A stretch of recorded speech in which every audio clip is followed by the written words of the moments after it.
Hello everyone, I know आप सब अपने एचटेट और सीटेट की तैयारियों में लगे होंगे।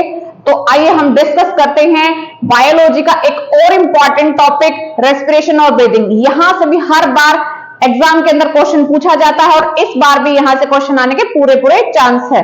तो आज की हमारी वीडियो बाइलिंगुअल रहने वाले है, जो हिंदी मीडियम और इंग्लिश मीडियम दोनों ही स्टूडेंट्स के लिए बेनिफिशियल रहेगी। यहाँ इस टॉपिक से हम हर एक कॉन्सेप्ट, हर एक टर्म के बारे में अच्छे से डिस्कस करने वाले हैं।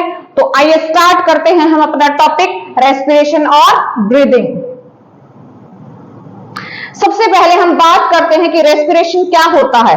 दरअसल रेस्पिरेशन एक ऐसी प्रोसेस होती है, एक बायोकेमिकल प्रोसेस होती है, जिसमें organic compound glucose break down होके एनर्जी रिलीज करता है एटीपी की फॉर्म में। रेस्पिरेशन एक सेल्यूलर प्रोसेस होती है, यानी कि सेल्स के अंदर होती है। तो यहां पर हम इस डेफिनेशन को देखते हैं कि जो रेस्पिरेशन है वो बायोकेमिकल प्रोसेस होती है, जिसमें ग्लूकोज ब्रेक डाउन होकर एनर्जी रिलीज करता है। और किस फॉर्म में एनर्जी रिलीज करता है? एटीपी की फॉर्म में। एटीपी, एटीपी की फुल फॉर्म क्या होती है? Adenosine triphosphate. अब देखिए, एटीपी जो होती है वो हमारी सेल्स की एनर्जी करेंसी होती है। इसी एटीपी से हमारी सेल्स का काम चलता है। जैसे हमें अपनी लाइफ चलाने के लिए करेंसी, यानी कि हमारे कंट्री की करेंसी क्या है? रुपया है, तो हमें रुपए की जरूरत होती है। ऐसे ही अमेरिका के अंदर डॉलर चलता है, तो हमारी बॉडी में, हमारे सेल्स में क्या चलता है? एटीपी चलता है। एटीपी को क्या बोला जाता है? Energy currency of the cell बोला जाता है। और ये रेस्पिरेशन होता कहां पर है? ये माइटोकॉन्ड्रिया के अंदर होता है। अब जहां पर पावर बनती है उसको पावर हाउस बोला जाता है। तो हमारी सेल्स की पावर कहां बन रही है? वो माइटोकॉन्ड्रिया के अंदर बन रही है। तो क्या माइटोकॉन्ड्रिया को power house of the cell बोला जा सकता है? ऑफ कोर्स यस, बोला जा सकता है। तो देखिए, यहां से इन दो लाइंस से ही कितने सारे क्वेश्चंस क्रिएट हो गए हैं कि रेस्पिरेशन कैसी प्रोसेस होती है, कहां पर होती है, किसका ब्रेक डाउन होता है, क्या बनता है, किस फॉर्म में बनता है, कहां पर होता है। तो इस टाइप से क्वेश्चंस बनते हैं, आपके पास कॉन्सेप्ट क्लियर होने चाहिए। अब देखिए, जो रेस्पिरेशन होता है उसमें एक्चुअल में जो रिएक्शन होती है वो क्या होती है? इसमें ग्लूकोज, जिसका फॉर्मूला C6H12O6 होता है, ऑक्सीजन के साथ मिलके क्या बनाता है? कार्बन डाइऑक्साइड, वाटर और एटीपी।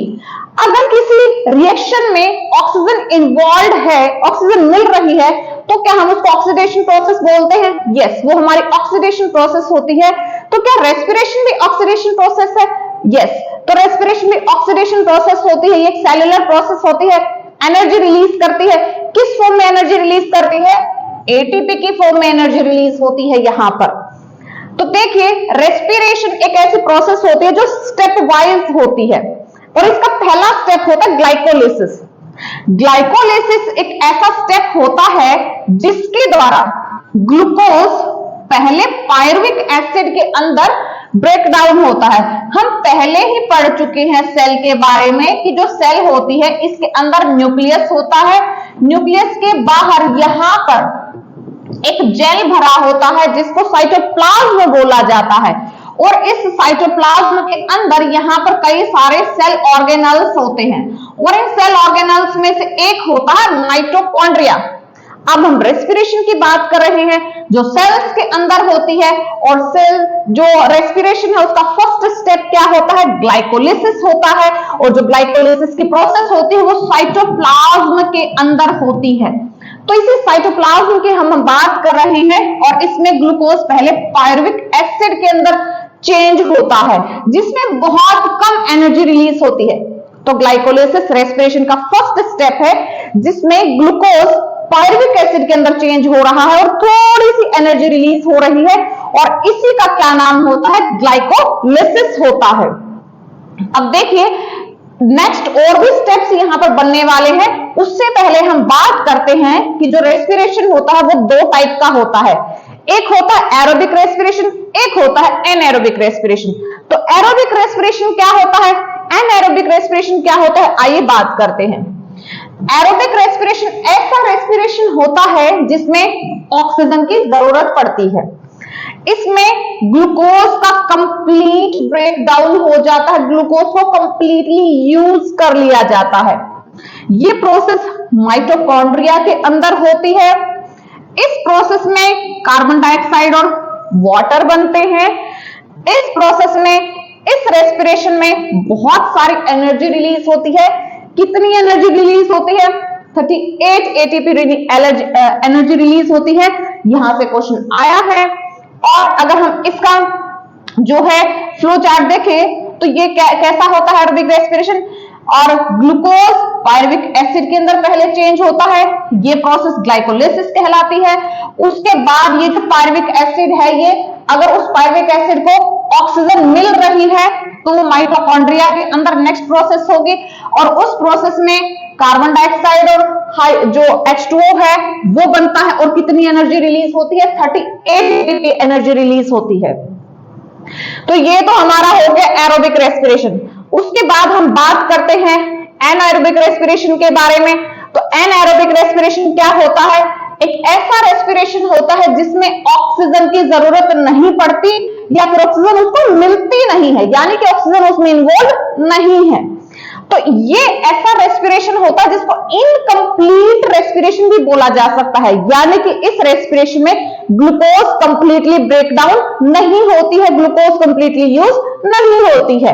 और ये प्रोसेस साइटोप्लाज्म के अंदर होती है। ग्लाइकोलिसिस प्रोसेस कहां पे हुई? साइटोप्लाज्म में हुई। और एनाएरोबिक रेस्पिरेशन भी कहां पर हो रहा है? वो भी साइटोप्लाज्म के अंदर हो रहा है।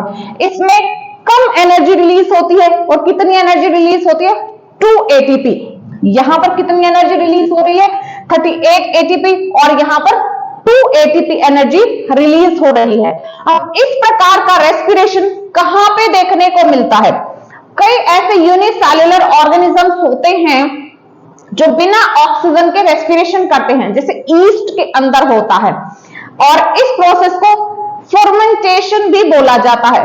फर्मेंटेशन एक ऐसी प्रोसेस होती है जिसमें ग्लूकोज को ब्रेक डाउन किया जाता है ऑक्सीजन के बिना, यानी कि एक ऐसी रेस्पिरेटरी प्रोसेस है जिसमें ग्लूकोज बिना ऑक्सीजन के ब्रेक डाउन हो रहा है, और उसको फर्मेंटेशन प्रोसेस बोला जाता है। इसमें ग्लूकोज इथाइल अल्कोहल के अंदर ब्रेक डाउन होता है, कार्बन डाइऑक्साइड रिलीज होती है और एनर्जी रिलीज होती है। कितनी एनर्जी रिलीज होती है? 2 एटीपी एनर्जी रिलीज होती है। जैसे जब वाइन बनाते हैं, जो भी वाइन इंडस्ट्री है या फिर जो ब्रेड बनाया जाता है, उसमें यही फर्मेंटेशन वाली प्रोसेस इन्वॉल्व होती है। यहां पर ऑक्सीजन नहीं होती है, तो इसलिए इसको एनाएरोबिक रेस्पिरेशन बोला जाता है। हमारी बॉडी के अंदर भी एनाएरोबिक रेस्पिरेशन होता है।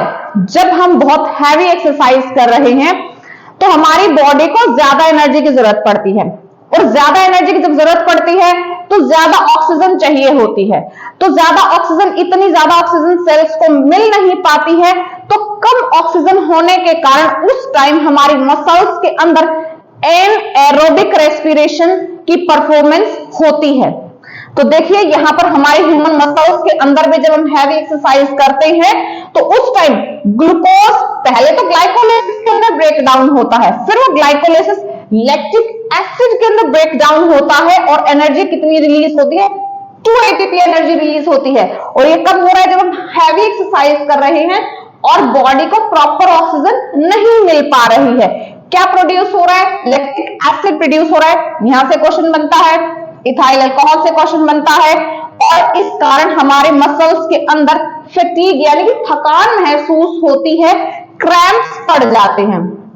तो यहां से कुछ ये वाले टॉपिक्स हैं जहां से क्वेश्चन आता है हमेशा। उसके बाद हम बात करते हैं इन सभी रेस्पिरेशन के बारे में। अब देखिए जो रेस्पिरेशन है, अभी अभी हमने पढ़ा है कि 2 टाइप का होता है, एरोबिक और एनाएरोबिक। रेस्पिरेशन की जो सबसे पहला स्टेप होता है वो ग्लाइकोलिसिस होता है। ग्लाइकोलिसिस कहां पे होता है? साइटोप्लाज्म के अंदर होता है। तो हमारे मसल्स के अंदर एनाएरोबिक रेस्पिरेशन जब होता है तो उस टाइम क्या होता है? जो ग्लूकोज है वो एनाएरोबिक रेस्पिरेशन के दौरान लैक्टिक एसिड और एनर्जी में चेंज हो जाती है। लैक्टिक एसिड का फॉर्मूला क्या है? C3H6O3। कई बार आपसे एग्जाम के अंदर इस टाइप से इनकम्प्लीट ये रिएक्शन देके यहां पे कोई भी एक मिसिंग चीज को पूछ लिया जाता है। फॉर एग्जाम्पल आपको ये वाली रिएक्शन दे दी जाए और यहाँ पर आपको क्वेश्चन मार्क दे दिया जाए, तो आपको पता होना चाहिए कि यहाँ पर क्या आएगा। यहाँ पे लैक्टिक एसिड जिसका फॉर्मूला C3H6O3 होता है और एनर्जी रिलीज होती है, और कितनी एनर्जी रिलीज होती है, 2 ATP एनर्जी रिलीज होती है यहाँ पर। और ये हमारी मसल्स में हो रहा है जब हम हैवी एक्सरसाइज करते हैं। वही एनारोबिक रेस्पिरेशन जो ईस्ट के अंदर हो रहा है, जिसको फर्मेंटेशन भी बोला जाता है, उस दौरान क्या होता है, जो ग्लूकोज C6H12O6 है, पहले तो ग्लाइकोलाइसिस की प्रोसेस होगी और ग्लाइकोलाइसिस की प्रोसेस में ग्लूकोज पायरुविक एसिड के अंदर चेंज हो जाता है। पायरुविक एसिड का फॉर्मूला क्या है, CH3COCOOH होता है। उसके बाद नेक्स्ट स्टेप क्या होगा, जब ऑक्सीजन नहीं मिल रही है यानी फर्मेंटेशन की प्रोसेस हो रही है, जो पायरुविक एसिड होता है वो एसिटल्डिहाइड के अंदर चेंज हो जाता है। फिर उसके बाद जो एसिटल्डिहाइड होता है वो इथाइल अल्कोहल के अंदर चेंज हो जाता है। इथाइल अल्कोहल का फॉर्मूला क्या है, C2H5OH, जिसको इथेनॉल भी बोला जाता है। ये किसके अंदर हो रही है प्रोसेस, ये ईस्ट के अंदर हो रही है प्रोसेस।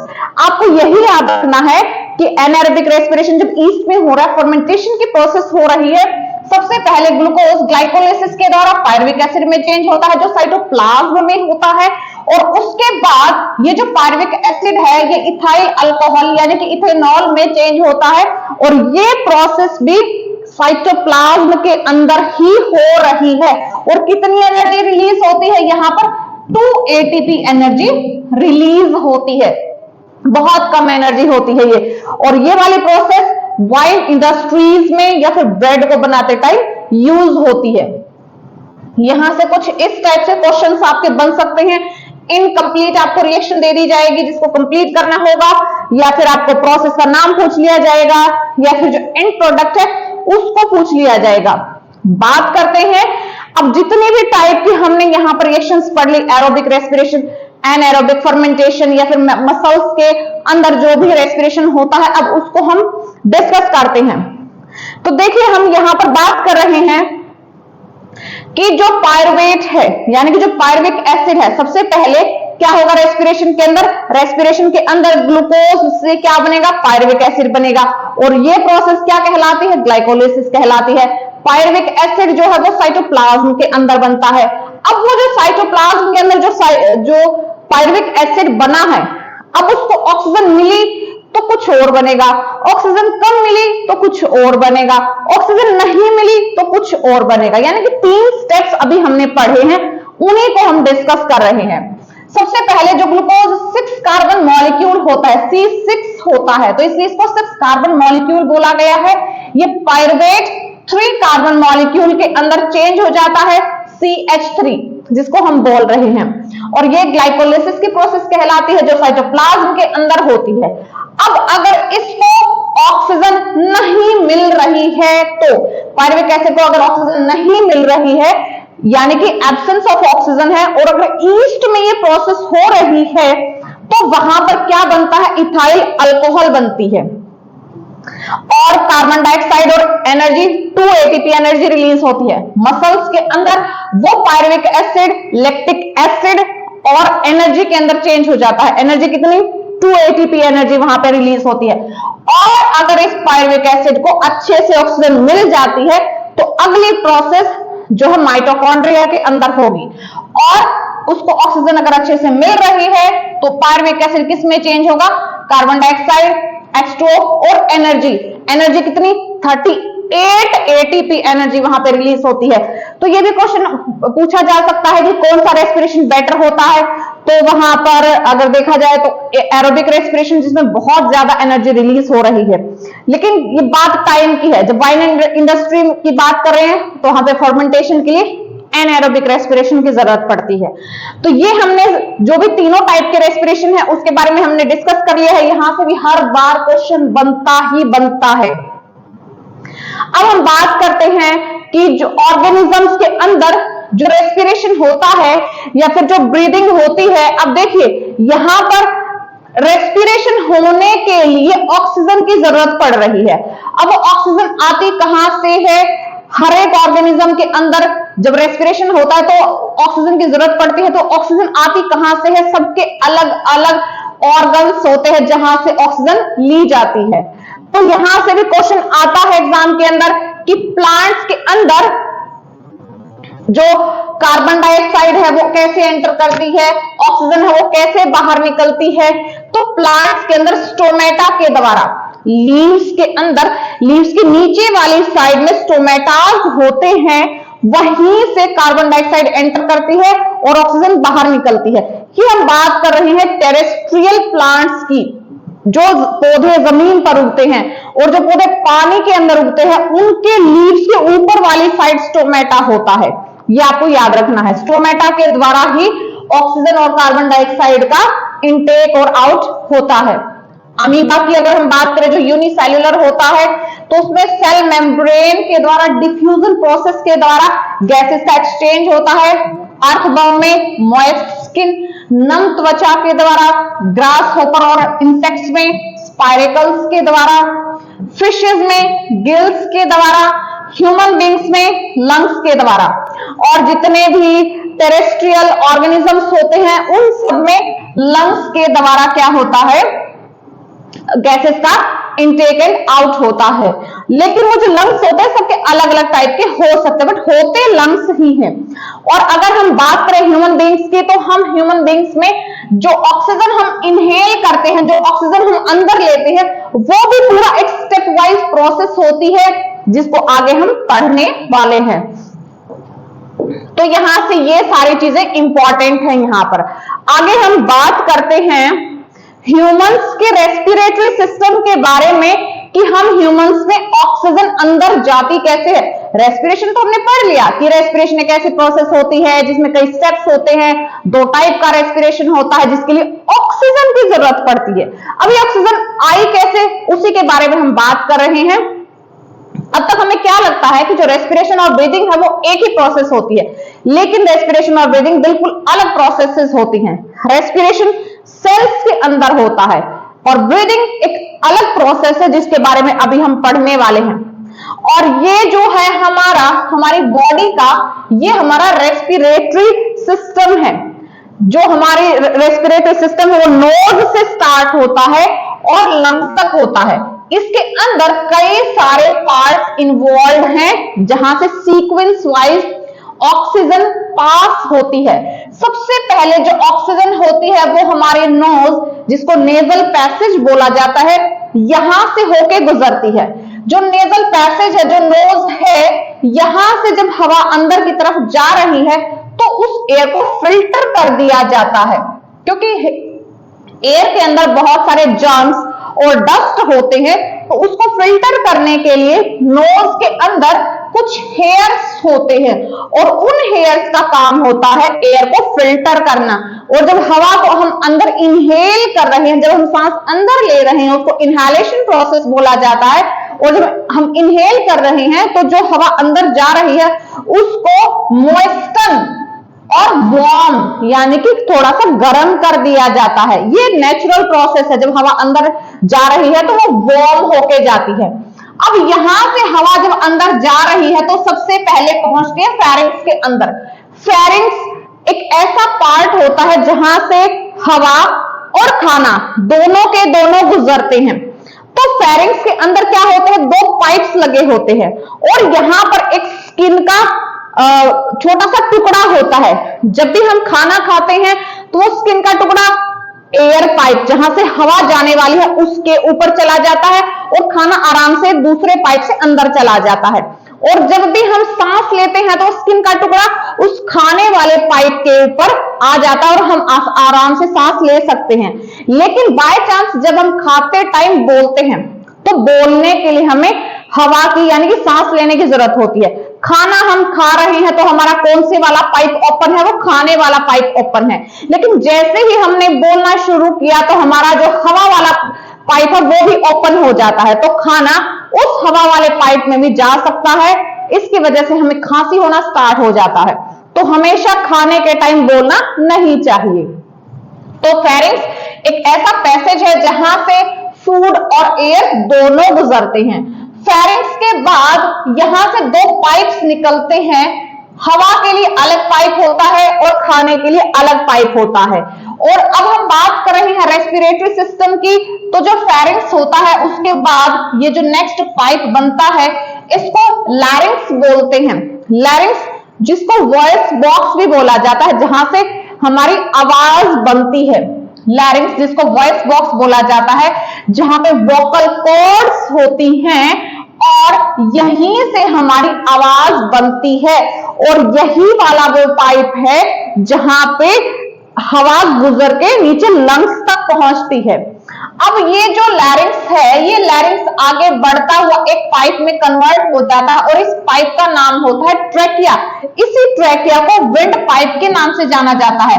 इसी के पैरेलली एक और पाइप जा रही है जिसको फूड पाइप बोला जा रहा है। लेकिन अभी हम डिस्कस कर रहे हैं ट्रैकिया के बारे में, विंड पाइप के बारे में। तो ट्रैकिया जो होता है उसकी शेप और साइज देख लीजिए। जो ट्रैकिया है हमारा, जो विंड पाइप है, वो कुछ इस तरीके से सी शेप की जो पाइप है उस तरीके से बना हुआ है, जैसे वॉशिंग मशीन होती है, वॉशिंग मशीन की जो पाइप होती है बिल्कुल उसी तरीके की ये हमारी पाइप होती है, ट्रैकिया होता है। और यहाँ पर किस टाइप की सेल्स हैं? यहाँ पर सी टाइप की रिंग्स बनी होती हैं ताकि जो ट्रैकिया है वो प्रॉपर अपने शेप के अंदर रहे। अगर ट्रैकिया बिल्कुल सिंपल और फ्लैट टाइप का होता तो एयर की एब्सेंस में वो कोलैप्स हो सकता था, उसकी वॉल्स आपस में चिपक सकती थी। तो इसलिए नेचर ने ट्रैकिया को कैसा बनाया है? सी शेप की सेल्स का बनाया है। यहां पर सी शेप की रिंग्स वहां पर बनाई हैं। उसके बाद ये जो ट्रैकिया है, ये देखिए दो पार्ट्स में डिवाइड हो जाता है। दो लंग्स हैं तो दो पार्ट्स के अंदर यहां पर ये ब्रेक डाउन हो जाता है। और इन दोनों पार्ट्स को क्या बोलते हैं? ब्रोंकाई बोलते हैं। अब ये जो ब्रोंकाई है आगे और छोटे छोटे पार्ट्स में डिवाइड हो रही हैं और आगे इन छोटे पार्ट्स को ब्रोंकियोल्स बोलते हैं। और इन ब्रोंकियोल्स के आगे यहां पर ऐसे छोटे छोटे से स्ट्रक्चर, बलून जैसे स्ट्रक्चर लगे होते हैं जिनको एल्वियोलाइज बोलते हैं। अब ये जो मेन काम है यहाँ पर एल्वियोलाइज के अंदर होने वाला है। अब ये जो एल्वियोलाइज हैं, ये एल्वियोलाइज बनी होती है बहुत ही पतली स्किन की, और वो जो स्किन होती है वहीं पर क्या होता है? गैसेस का एक्सचेंज होता है। अब यहां से जब हमने सांस अंदर लिया तो यहां से होती हुई वो एयर कहां तक पहुंच गई? लास्ट में इन एल्वियोलाइज तक यहां तक पहुंच चुकी है। अब ये जो एल्वियोलाइज है, यहां पर इस जो ये लंग्स है, यहां पर बहुत सारा ब्लड है जो हार्ट से आया है, और उस ब्लड के अंदर कौन सी गैस है? कार्बन डाइऑक्साइड गैस है। लेकिन एल्वियोलाइज के अंदर कौन सी गैस है? ऑक्सीजन गैस है। एल्वियोलाइज की स्किन बहुत पतली सी है जहां से डिफ्यूजन की प्रोसेस हो जाएगी, और इन एल्वियोलाइज में से ऑक्सीजन निकल के ब्लड के अंदर चली जाएगी, और ब्लड की जो कार्बन डाइऑक्साइड है वो एल्वियोलाइज के अंदर हो जाएगी। यानी कि ऑक्सीजन और कार्बन डाइऑक्साइड का लेन देन यहां पर हो चुका है। अब सेम इसी रास्ते से एल्वियोलाइज से ब्रोंकियोल्स तक, ब्रोंकियोल से ब्रोंकाई से फिर ट्रैकिया, लैरिंक्स, फेरिंक्स और नेजल पैसेज से होती हुई कार्बन डाइऑक्साइड बाहर निकल जाती है। तो इस तरीके से हमारे जो है ये पूरा का पूरा ब्रीदिंग सिस्टम काम करता है। ब्रोंकाई के बारे में हमने पढ़ लिया, ब्रोंकियोल्स के बारे में हमने पढ़ लिया, एल्वियोलाइज के बारे में हमने पढ़ लिया है। और जो एल्वियोलाइज होती हैं उनको एयर सैक्स भी बोला जाता है। हवा से भरी हुई बोरियां उनको बोला जा सकता है। यहां पर ऑक्सीजन का डिफ्यूजन हो रहा है। एल्वियोलाइज की ऑक्सीजन ब्लड के अंदर चली जाती है और ब्लड की कार्बन डाइऑक्साइड एल्वियोलाइज के अंदर आ जाती है। तो यहाँ पर ये पूरी प्रोसेस यहाँ पे हो गई है। ये जो सीक्वेंस आपको ये याद रखने की जरूरत है, क्योंकि कई बार ये भी पूछ लिया जाता है। आपको ये सीक्वेंस दे दिया जाएगा और कोई भी एक पार्ट यहां से स्किप करके आपको वो पार्ट भी पूछ लिया जाता है। कई बार ये पूरा डायग्राम आपको दे दिया जाता है और इस डायग्राम के जो 2-3 पार्ट है वो आपसे पूछ लिए जाते हैं। कई बार आपसे ये भी पूछ लिया जाता है कि लेफ्ट लंग बड़ा है या राइट लंग बड़ा है। तो आपको पता होना चाहिए कि जो हमारी लेफ्ट साइड हर्ट भी होता है, तो हर्ट होने की वजह से जो लेफ्ट लंग होता है वो थोड़ा सा छोटा होता है, राइट लंग थोड़ा सा बड़ा होता है। और जहां पर हमारे पूरे के पूरे लंग्स और हार्ट रखे हुए हैं, उसको, उस जगह को, इस पूरी जगह को हमारी बॉडी के अंदर थोरेसिक कैविटी बोला जाता है। और थोरेसिक कैविटी के नीचे यहाँ पर जो पूरा डाइजेस्टिव सिस्टम है उसको एब्डोमिनल कैविटी बोला जाता है। और थोरेसिक और एब्डोमिनल कैविटी को अलग अलग करने वाली एक यहाँ पे पतली इसकी स्किन की लेयर होती है जिसको डायफ्राम बोला जाता है, जिसके बारे में अभी हम पढ़ने वाले हैं। तो हमने पूरा का पूरा रेस्पिरेटरी सिस्टम यहाँ पर पढ़ लिया है। तो जब भी हम सांस अंदर ले रहे हैं यानी कि इनहेलेशन हम कर रहे हैं तो हमारे अंदर ऑक्सीजन जब जा रही है तो उस टाइम जो हमारा डायफ्राम है, डायफ्राम, अब आप अपनी ब्रीदिंग की प्रोसेस पे थोड़ा सा फोकस कीजिए कि जब हम सांस लेते हैं तो क्या प्रोसेस होती है। तो उस टाइम डायफ्राम कॉन्ट्रैक्ट होता है और नीचे की तरफ चला जाता है, हमारे जो रिब्स होती हैं वो बाहर की तरफ निकलती हैं। एक्चुअल में क्या होता है, ये बहुत इंपॉर्टेंट चीज है आज के टाइम में। आप अपने सांस लेने की प्रोसेस को थोड़ा सा ध्यान से देखिएगा और एक सोते हुए छोटा सा जो बच्चा होता है जब वो सो रहा है तो आराम से उसकी तरफ देखिए कि वो सांस कैसे ले रहा है। एक्चुअल में वो छोटा बच्चा प्रॉपरली सांस लेता है। जब सांस अंदर चली जाती है, इनहेलेशन की प्रोसेस हो रही है, तो हमारा जो पेट है वो ऊपर की तरफ उठता है। छोटे बच्चे का पेट जो है वो ऊपर की तरफ उठता है और उसकी चेस्ट भी थोड़ी सी ऊपर की तरफ उठती है। लेकिन अब अपने सांस लेने की प्रोसेस को ध्यान से देखिए, हम क्या करते हैं, हम इनकम्प्लीट इनहेलेशन करते हैं। आप अपना ध्यान से देखिएगा, जब भी हम सांस लेते हैं तो कभी भी हमारा जो पेट है वो फूलता नहीं है। इसका मतलब प्रॉपरली हम इनहेलेशन नहीं कर रहे हैं, ऑक्सीजन हमारे अंदर नहीं जा रही है, हमारे ब्रेन तक अच्छे से ऑक्सीजन नहीं पहुंच पा रही है, जिसकी वजह से हमें स्ट्रेस या फिर कई बार हार्मोनल इम्बैलेंस या फिर कई और एंजाइटी जैसी चीजें हो जाती हैं। तो आज के टाइम की सबसे इंपॉर्टेंट जो एंजाइटी और स्ट्रेस की जो मेन प्रॉब्लम है वो किसकी वजह से हो रही है, वो हमारे अच्छे से सांस लेने की वजह से हो रही है। हम अच्छे से सांस नहीं ले पा रहे हैं, प्रॉपर ऑक्सीजन हमारे ऑर्गन्स तक, हमारे ब्रेन तक नहीं पहुंच पा रही है। तो हम बात कर रहे थे कि इनहेलेशन के दौरान क्या होता है, जब हमारे रिब्स आगे की तरफ बढ़ती हैं तो जो लंग्स होते हैं वो फूल जाते हैं। जैसे लंग्स फूल जाते हैं तो वहां पर वॉल्यूम इंक्रीज हो जाती है। जैसे आप बलून को फुलाते हो, गुब्बारे को जब आप फुलाते हो तो उसकी वॉल्यूम इंक्रीज हो जाती है, अंदर उसका जो प्रेशर होता है वो डिक्रीज हो जाता है। सेम यही हमारे लंग्स के अंदर होता है। प्रेशर डिक्रीज हो गया तो आपको पता है कि जो एयर है हमेशा हाई प्रेशर से लो प्रेशर की तरफ, लंग्स में कम प्रेशर है, बाहर एनवायरमेंट में ज्यादा प्रेशर है, तो एयर तुरंत ही हमारे अंदर चली जाती है। उसको हम इनहेलेशन के प्रोसेस बोलते हैं।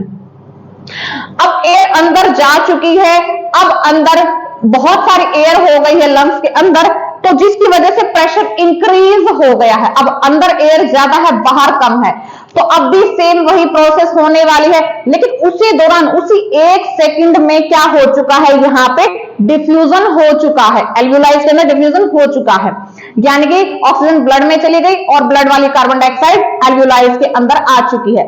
तो सेम अब उसी सेकंड क्या होगा, जो हमारे अंदर से जो कार्बन डाइऑक्साइड है प्रेशर ज्यादा होने के कारण बाहर की तरफ आएगी और उस प्रोसेस को हम एक्सेलेशन कहते हैं।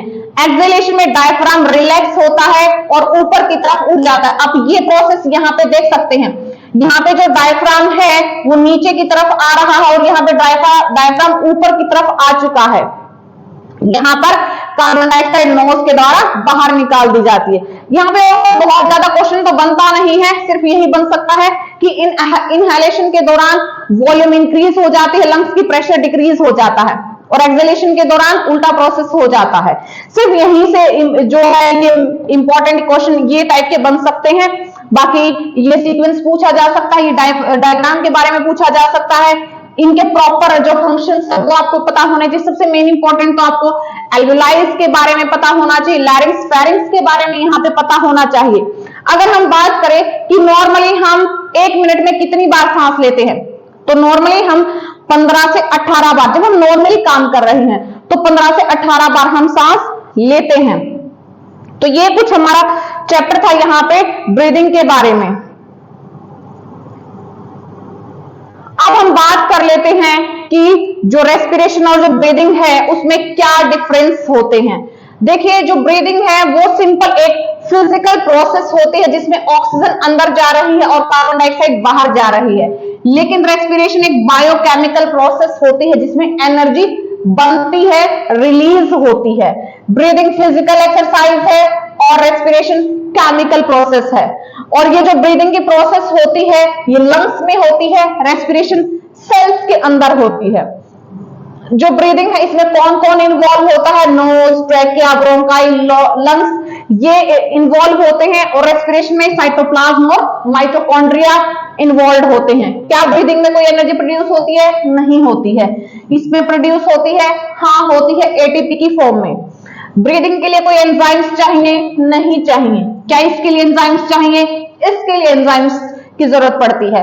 ब्रीदिंग के अंदर गैसेस का एक्सचेंज होता है, रेस्पिरेशन में फूड्स का ऑक्सीडेशन होता है। इसमें क्या क्या होता है? ऑक्सीजन और कार्बन डाइऑक्साइड इन्वॉल्व है। रेस्पिरेशन में कार्बन डाइऑक्साइड बनती है, H2O बनता है और एनर्जी एटीपी की फॉर्म में बनती है। ये सिर्फ एक प्रोसेस होती है, ये दो टाइप का होता है, एरोबिक और एनएरोबिक। ये सेल्यूलर नहीं है, ये सेल्यूलर है। अब उसके बाद क्या है कि जो ये हमारी रेस्पिरेशन की प्रोसेस होती है, ये हमारे ब्रेन का जो इंपॉर्टेंट पार्ट मेडुला ऑब्लंगेटा होता है उसके द्वारा कंट्रोल्ड होती है। और रेस्पिरेशन की प्रोसेस कुछ एंजाइम्स के द्वारा कंट्रोल्ड होती है। ब्रीदिंग में इनहेलेशन और एक्सहेलेशन होता है और रेस्पिरेशन में ग्लूकोज का ब्रेकडाउन होता है। तो रेस्पिरेशन और ब्रीदिंग से कुछ इंपॉर्टेंट टर्म्स ये बनती है जिनके बारे में अभी हमने डिस्कस किया है। हर बार यहां से क्वेश्चन आया है, आगे भी यहां से क्वेश्चन आने के पूरे चांस है। और जो अभी हमने किया है सिर्फ यही नोट्स बहुत ज्यादा है, मतलब इन्हीं से क्वेश्चन बन जाएगा आपका। आई होप ये लेक्चर आपको बहुत अच्छा लगा होगा, अब ये बहुत बेनिफिशियल रहेगा। Thank you for watching, all the best.